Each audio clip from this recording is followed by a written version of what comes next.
said in his inaugural speech, ask not what you could do for your country, but what your country could do. Ask not what your country could do for you, but what you could do for your country.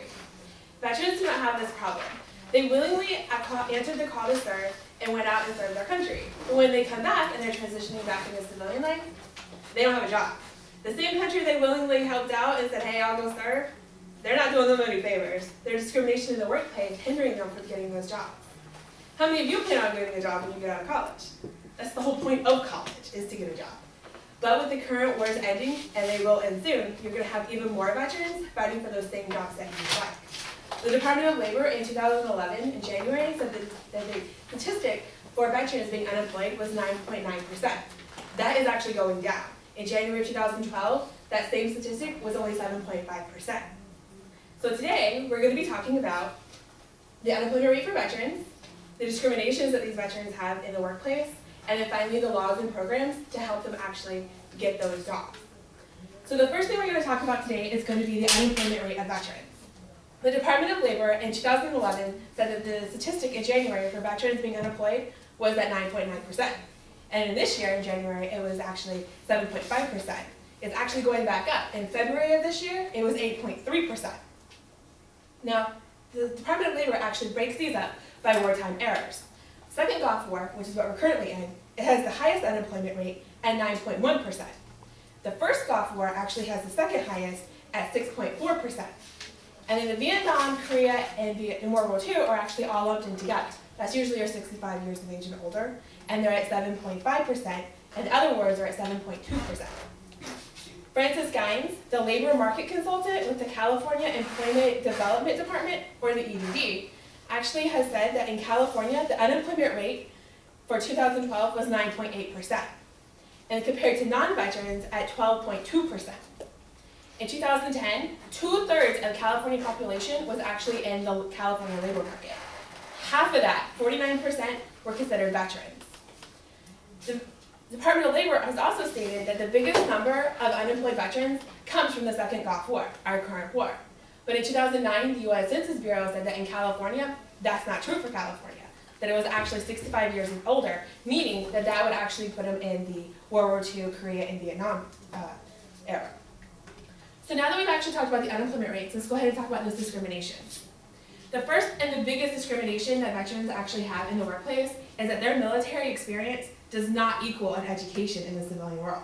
The same thing that you guys have, they don't have that when they get out of the military. Donnie Prince, the College of the Desert veteran representative here at the college, has actually said that the majority of her veteran students coming back to actually get their education are coming back to get a degree or certificate in the exact same field in which they did in the military. They just can't get a job in the civilian sector. Admiral Mike Mullen, who was the former chief of the Joint Chief of Staff, and he was also the chief of naval operations, has expressed sentiment over the fact that there is a disconnect between the 1% active serving population in the military and the non-veterans and non-active duty in the civilian sector.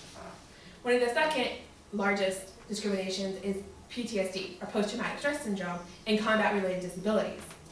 Military medicine actually published just recently that physicians have said there's a direct correlation between mental health status of a veteran and whether they have full-time or part-time employment.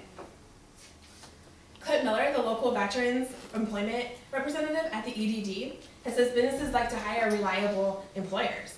Well, if they have no experience with PTSD or any kind of combat-related disabilities, or if they have no knowledge of these things, they're very reluctant to hire veterans who they may perceive as having PTSD.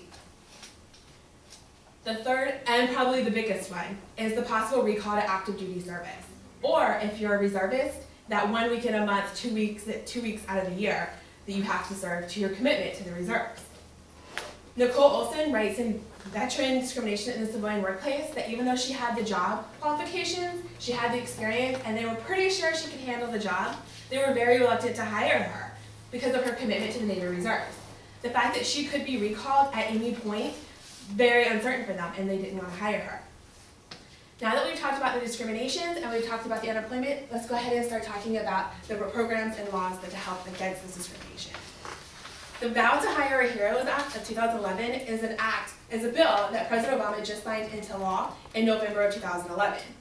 Basically what it says is that if you're 35 years of age, but not older than 60, you have an honorable discharge, and that you are actually going to fill a hot fill job. A hot fill job means that if it's something that has potential growth in the future, such as green jobs, then these employers should hire you.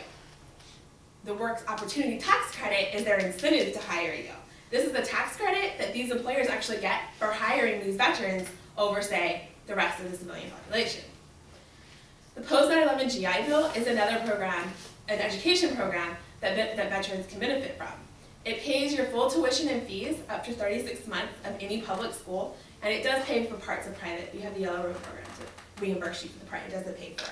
They give you a monthly living stipend based off the zip code of the area that your school is in, and then it also gives you a $1,000 book stipend in order to use up for a year.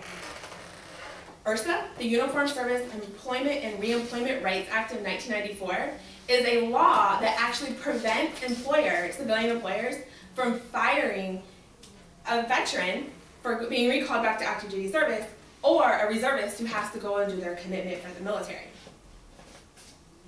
VEAP is the Veterans Employment Assistance Program. This is a grassroots program that was actually started for the Coachella Valley. It was started a few years ago, and basically what it is a big building where veterans can go in and they can get a point of contact on employment, housing, food, things of that nature. Clint Miller, who is also part of he works at the EDD, but he is also part of the original plan of the VEAP, has actually said that they have had tremendous success in this program and that they have the local backing of businesses.